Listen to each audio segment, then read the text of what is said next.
नमस्कार, स्वागत है आपका एनबी न्यूज के खास पेशकश न्यूज नाउ में। आपके साथ मैं हूं अमीषा यादव।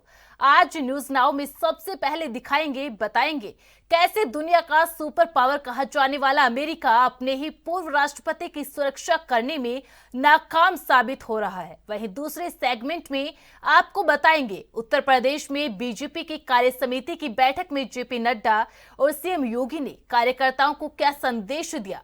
तो चलिए बिना किसी देरी के शुरू करते हैं न्यूज नाउ।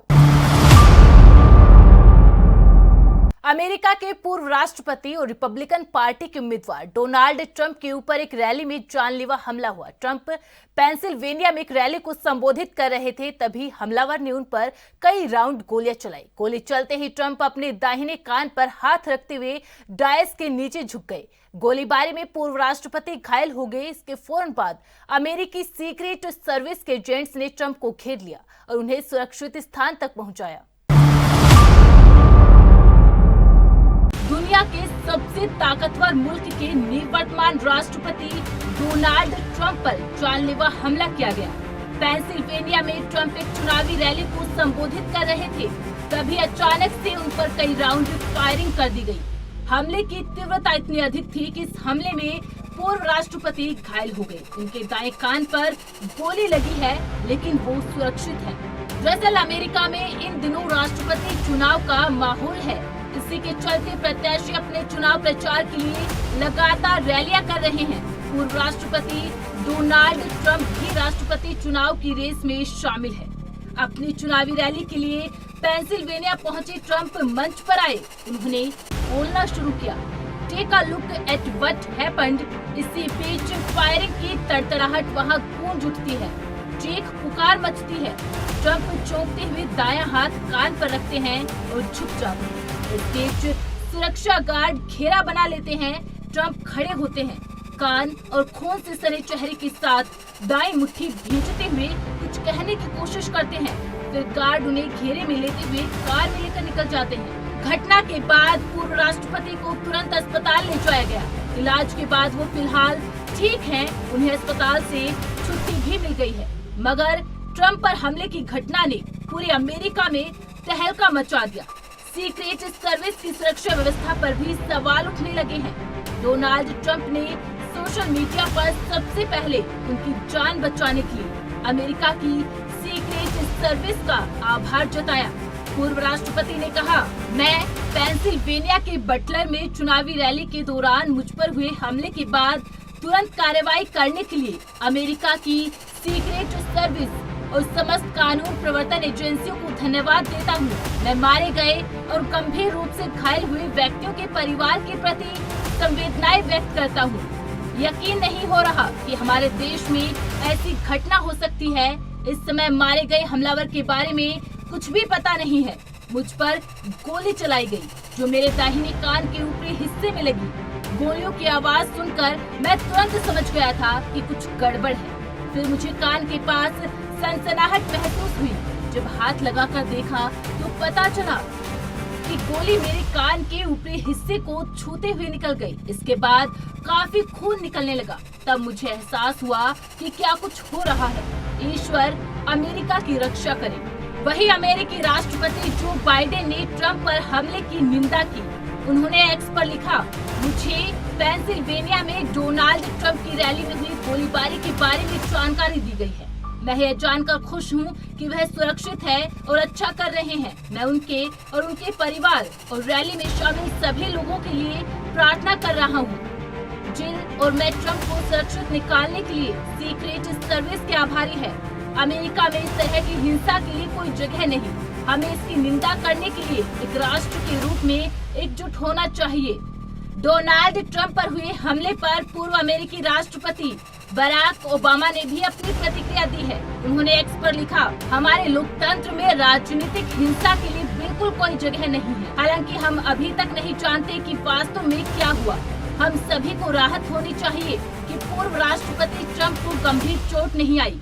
मिशेल और मैं उनके शीघ्र स्वस्थ होने की कामना कर रहे हैं। अमेरिका के पूर्व राष्ट्रपति डोनाल्ड ट्रंप पर चुनावी रैली के दौरान गोलीबारी के बाद दुनिया भर में प्रतिक्रियाएं सामने आ रही है। भारत में प्रधानमंत्री नरेंद्र मोदी ने अपने दोस्त डोनाल्ड ट्रंप पर हुए हमले पर दुख जताया। उन्होंने एक्स पर लिखा, मेरे दोस्त पूर्व राष्ट्रपति डोनाल्ड ट्रंप पर हुए हमले से बेहद चिंतित हूँ। घटना की कड़ी निंदा करता हूँ। राजनीति और लोकतंत्र में हिंसा का कोई जगह नहीं। उनके जल्द स्वस्थ होने की कामना करता हूँ। हमारी संवेदनाएं और प्रार्थनाएं मृतकों के परिवार, घायलों और अमेरिकी लोगों के साथ है। वहीं पूर्व अमेरिकी राष्ट्रपति डोनाल्ड ट्रंप पर हमले ने यूएस सीक्रेट सर्विस की नाकामी को उजागर कर दिया। एक्सपर्ट्स इसे सुरक्षा में बड़ी चूक मान रहे हैं। देखिए, ये बहुत ही अनफॉर्चुनेट इंसिडेंट है, ट्रैजिक है, होना नहीं चाहिए, शॉकिंग है, वो सब चीज़ें हैं और उसके अलावा कोई शक नहीं है। और डेफिनेटली ये एक सिक्योरिटी लैब्स है, सिक्योरिटी एजेंसीज का जो सीक्रेट सर्विस है उन पे ये आएगा लांछन की जो भी हुआ नहीं होना चाहिए था। जो भी कारण हो, ये चीज़ होनी नहीं चाहिए थी। ज़ीरो टॉलरेंस होनी चाहिए इन चीज़ों के लिए, राइट, सिक्योरिटी के हिसाब से। तो इस सिक्योरिटी का लैब से उस पर इंक्वायरी होगी। बट इसके इन सब चीज़ों के अलावा ये जो अटैक है, इस इंसिडेंट का अमेरिकन पॉलिटिक्स पे फ़र्क पड़ेगा और ख़ास करके ट्रंप को एक तो सिंपैथी मिलेगी, अपने फॉलोअर से तो मिलेगी, मिडिल के भी जो लोग हैं, इंडिपेंडेंट स्विंग, भाई ऐसा इंसिडेंट होता है हर एक के दिमाग में थोड़ी सिंपैथी, सॉफ्ट कॉर्नर आ जाता है, तो ट्रंप को वो फ़ायदा मिलेगा इसका। उसके अलावा ट्रंप की जो छवि है, ये जो अपनी छवि बनाता है कि मैं बहुत स्ट्रांग हूँ, मैं फाइटर हूँ, तो जब शूटिंग हुई उसके इमीडिएट बाद जब ट्रंप गिरा, तो जब उठा, जब एजेंट्स आए तो उसने अपना मुट्ठी बनाई, बोला वी विल फाइट। तो ये एक बहुत बड़ा आप देखिएगा इमेज और वीडियो चलेगा ट्रंप के सपोर्टर्स द्वारा और ट्रंप के कैंपेन द्वारा कि देखिए हमारा लीडर कितना स्ट्रांग है, गोली लगने के बावजूद वो अपनी हिम्मत और पूरी जान से कह रहा है वी विल फाइट। और उसको कॉन्ट्रास्ट किया जाएगा बाइडन की इमेज से। बाइडन किसी एयरपोर्ट पे जा रहा है, स्टम्बल करते लड़खड़ा के गिर गया, उस तरह के बड़े वीडियो मीम्स हैं। तो इन दोनों इमेजेस को साइड बाय साइड प्ले किया जाएगा। देखो ट्रंप स्ट्रांग, फिजिकली फिट, और इधर देखो गोली लगने के बावजूद भी वो अपनी एनर्जी दिखा रहा है, और इधर बाइडन जो चलते चलते लड़खड़ा के गिर रहा है। तो बाइडन ने अब अपनी अगले 24 घंटे के लिए अपनी एडवर्टाइजिंग रोक दी है। तो ये मैं कहूँगा एक अच्छा और नोबल जेस्चर है कि आपका चाहे अपोनेंट है, इस समय वो उसको इंजरी हुई है, डेथ मिस हुई है उसको डेथ। ये गोली 1 इंच इधर होती तो ट्रंप तो आज गए थे ऊपर, राइट। तो ऐसे में एडवर्टाइजिंग रोकना एक अच्छा डेकोरम दिखाता है डेमोक्रेसी का। ऐसा है, मैं याद करता हूँ 1963 में कैनेडी के असैसिनेशन, इसका और उसके बाद 1980s, early 1980s Ronald Reagan के ऊपर एक असैसिनेशन अटेम्प्ट था। मतलब क्या है, वो 1963 असैसिनेशन अटेम्प्ट के बाद अमेरिका ने कुछ सीखा नहीं है, क्योंकि ऐसा हत्या को, ऐसे वायलेंस को डेमोक्रेसी में जगह नहीं है ना। तो अमेरिका सीखा नहीं है और अभी भी हुआ है। इसलिए मैं कहूँगा कि ये अमेरिका को एक वेकअप कॉल की टाइम है। अमेरिका सोचना है क्या हो रहा है, कैसे उनका रास्ता बदल करना है, ये बिल्कुल महत्वपूर्ण है। दूसरा है कि बाइडन, प्रेसिडेंट बाइडन और ट्रंप उन्होंने बातचीत किया। 2 चीज़ अच्छा है कि प्रेसिडेंट बाइडन ने फ़ोन किया, और महत्वपूर्ण है कि ट्रंप वो फ़ोन लिया, क्योंकि वो भी हो सकता है ना, तो वो भी अच्छा है। और मेरे ख्याल से बेशक रिपब्लिकन कहेंगे कि बाइडन ने ये इंजीनियर किया नहीं है, लेकिन उनका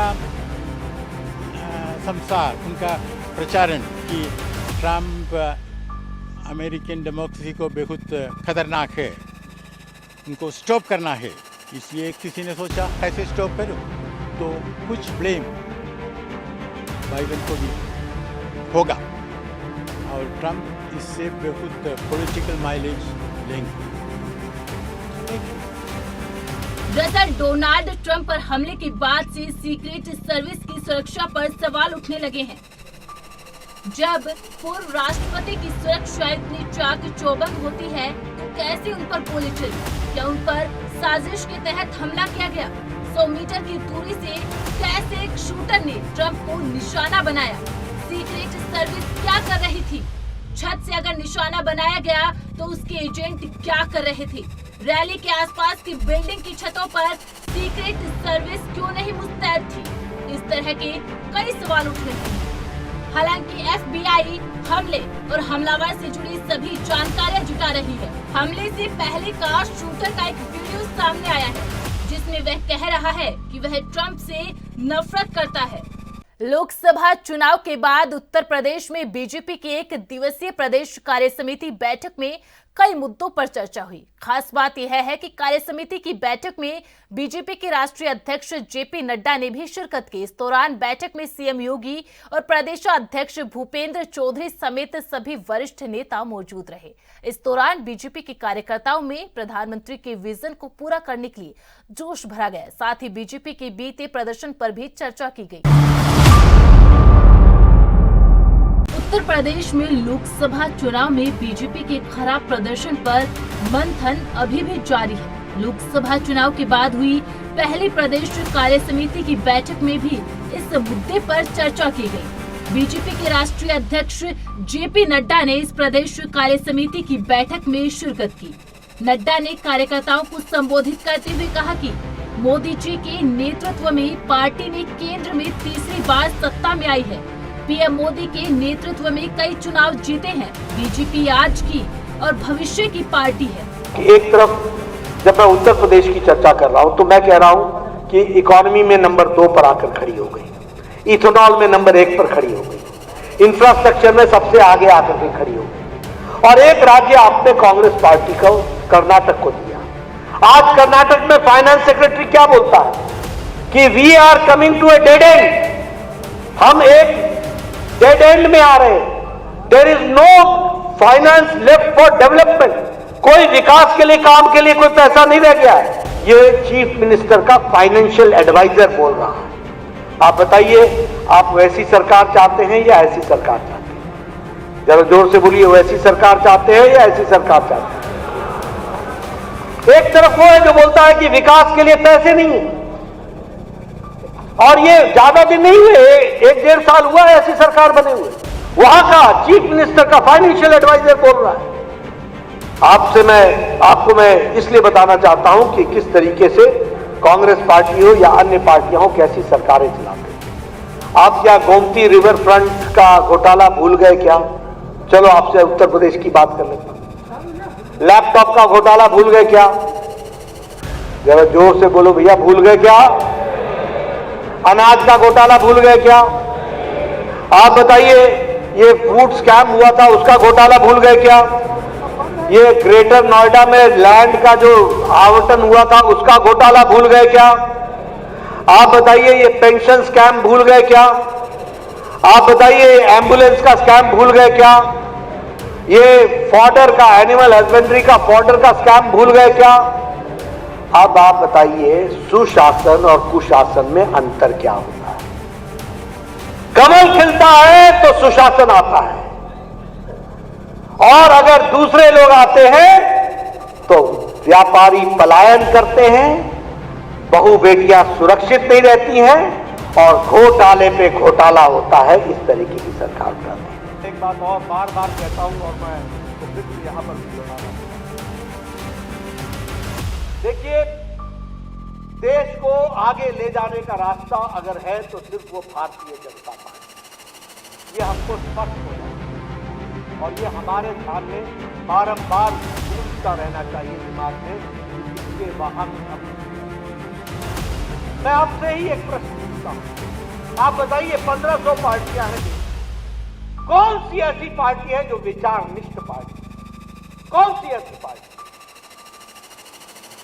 आप बताइए, Congress party centre to right, centre to left, left to right, right to left. जिसका विरोध किया उसके साथ समझौता किया, जिसके साथ समझौता किया उसका विरोध किया। कोई भी विचारधारा नहीं। आप बताइए, आपके यहां जो रीजनल पार्टी हैं, किसी में भी कोई विचारधारा है? कोई विचारधारा? ये अकेली भारतीय जनता पार्टी है जो विचारहीन पार्टी है। और इसीलिए हम गौरव के साथ कह सकते हैं कि अगर श्यामा प्रसाद मुखर्जी ने 52 के अमेंडमेंट में कहा कि धारा 370 जानी चाहिए, तो हम लगातार आपके और हमारे जैसे करोड़ों करोड़ों कार्यकर्ता 4-4 पीढ़ियां खपा करके उस 2020 के 6 जून का, जुलाई का इंतजार कर रहे थे, जब मोदी जी की इच्छा शक्ति ने और अमित शाह की रणनीति ने धारा 370 को धाराशाही कर दिया। ये भी हम लोगों ने देखा। वहीं बैठक में बोलते हुए सीएम योगी ने कहा कि लोकसभा चुनाव में यूपी में जो भी परिणाम आए हैं, उसे लेकर बीजेपी कार्यकर्ताओं को किसी भी स्थिति में बैकफुट पर आने की जरूरत नहीं है, क्योंकि आपने पिछले चुनाव में करके दिखाया है।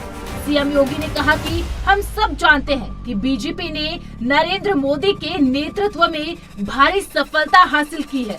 कोई कारण नहीं 10 की 10 उपचुनाव फिर से भारतीय जनता पार्टी के पक्ष में करने में सफल हो, लेकिन इसके लिए आज से जुड़ना पड़ेगा, लगना पड़ेगा। एक एक कार्यकर्ता को अपना अभियान मान करके फिर इस अभियान के साथ जुटना पड़ेगा, और उसी के लिए आपका आह्वान करने के लिए आज फिर हम लोग आए हैं। बहनों और भाइयों, हम 2010 के 10 उपचुनावों के लिए तो हमें अभी से तैयारी करनी ही है, लेकिन हमें इस बात याद रखना, उत्तर प्रदेश को जो नई पहचान बनी है, उत्तर प्रदेश जो पहले छठी अर्थव्यवस्था थी, आज देश की नंबर 2 की अर्थव्यवस्था बन चुकी है और तेजी के साथ उभरती हुई अर्थव्यवस्था के रूप में अपने आप को स्थापित कर रही है। उत्तर प्रदेश का जो परसेप्शन बदला है, आज आप देश और दुनिया के अंदर कहीं जाते होंगे, लोग उत्तर प्रदेश के नाम पर आपको सम्मान देते होंगे। इस सम्मान को बरकरार रखने के लिए जीत के सिलसिले को फिर से आगे बढ़ाने की आवश्यकता है, और उसको बढ़ाने के लिए आह्वान करने के लिए आज आपके सामने माननीय राष्ट्रीय अध्यक्ष भी आए हैं।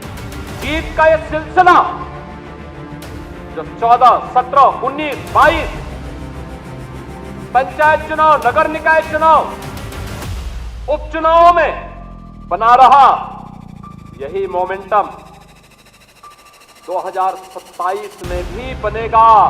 यह हमारा संकल्प आज से होना चाहिए, आज से होना चाहिए। याद रखना, भारतीय जनता पार्टी है तो जिले में हमारा महापौर भी है, जिला पंचायत अध्यक्ष भी है और ब्लॉक प्रमुख भी है, चेयरमैन भी है, पार्षद भी है। और अगर यहां पर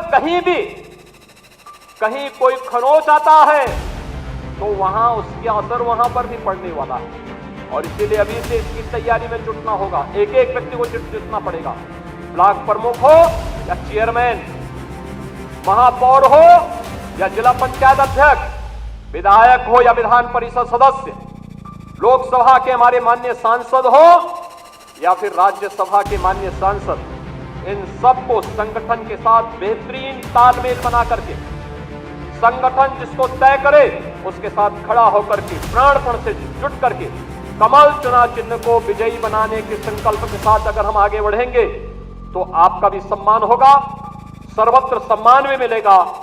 और जो लोग उछल कूद करने का कुत्सित प्रयास कर रहे हैं, मुझे लगता है इनको दोबारा उछल कूद करने का अवसर ही नहीं मिल पाएगा। यह हम आप सबको आश्वस्त करने के लिए आज यहां पर आए हैं। देश के अंदर 10 करोड़ गरीबों को मकान दिए, उत्तर प्रदेश में 56 लाख गरीबों को बिना भेदभाव के मकान दिए। हमने जो नारा दिया, मोदी जी ने जो नारा दिया कि सबका साथ और सबका विकास, हमने जाति, मत और मजहब के आधार पर भेदभाव किसी के साथ नहीं किया। हम आज भी कह सकते हैं हमने किसी के साथ भेदभाव नहीं किया, कोई भेदभाव किसी के साथ नहीं किया। विकास के कार्यों के लिए भेदभाव नहीं किया। ये 80 करोड़ लोगों को फ्री में राशन आज भी मिल रहा है, क्या किसी जाति को मिल रहा है, किसी मत विशेष या किसी धर्म विशेष को मिल रहा है? भारतवासी है उसको राशन मिल रहा है। भारत पहला देश जिसने भूख से मौतें नहीं होने दी, बदहाली नहीं होने दी, आत्महत्या नहीं होने दी, किसी गरीब को सड़क पर भूखों से मरने के लिए मजबूर नहीं होने दिया। लेकिन उस सबके बावजूद भारतीय जनता पार्टी का कार्यकर्ता लगातार कार्य करता रहा।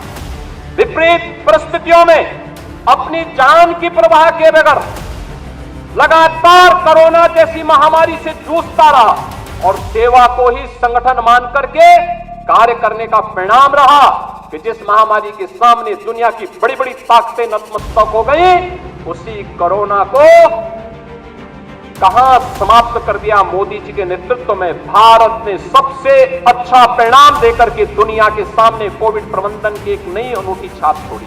वहीं उपचुनाव में इंडिया गठबंधन के शानदार प्रदर्शन के बाद समाजवादी पार्टी ने बीजेपी पर निशाना साधा। सपा मुखिया अखिलेश यादव ने कहा कि जनता ने बीजेपी को बुरी तरह नकार दिया। उन्होंने अपनी पोस्ट में लिखा, उपचुनाव में इंडिया अलायंस की शानदार जीत देश के नए नजरिए और नए जन जागरण की जीत है। युवाओं, महिलाओं, किसानों, मजदूरों, कारोबारियों और महंगाई व पेपर लीक से त्रस्त परिवार वालों ने भाजपा को बुरी तरह नकार दिया है। एक बार फिर से समझदार मतदाताओं को बधाई। वहीं सपा के राष्ट्रीय महासचिव राम गोपाल यादव ने भी उपचुनाव में इंडिया गठबंधन के प्रदर्शन पर अपनी प्रतिक्रिया दी है। उन सारे धार्मिक स्थलों से जहां लोकसभा से लेकर अब तक चुनाव हुए, बीजेपी को हरा दिया।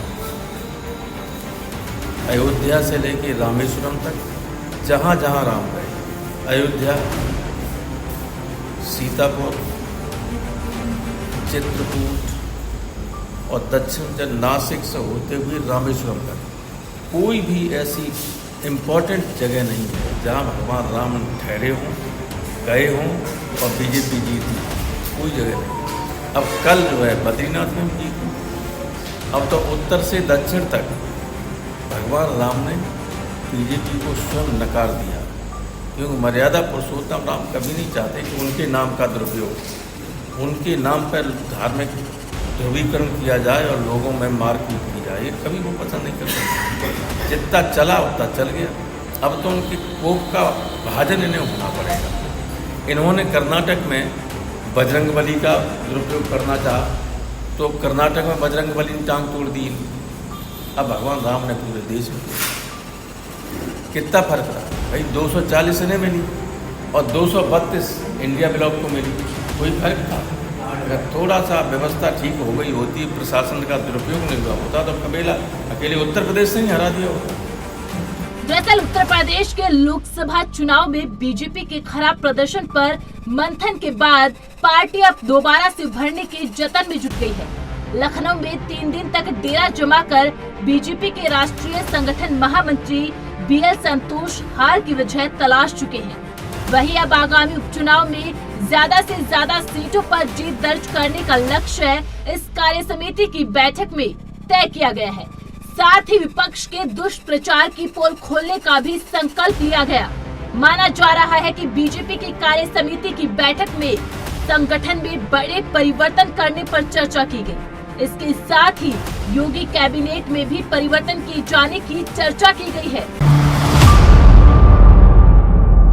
न्यूज नाउ में फिलहाल इतना ही। मुझे दीजिए इजाजत। आप बने रहे NB न्यूज के साथ। नमस्कार।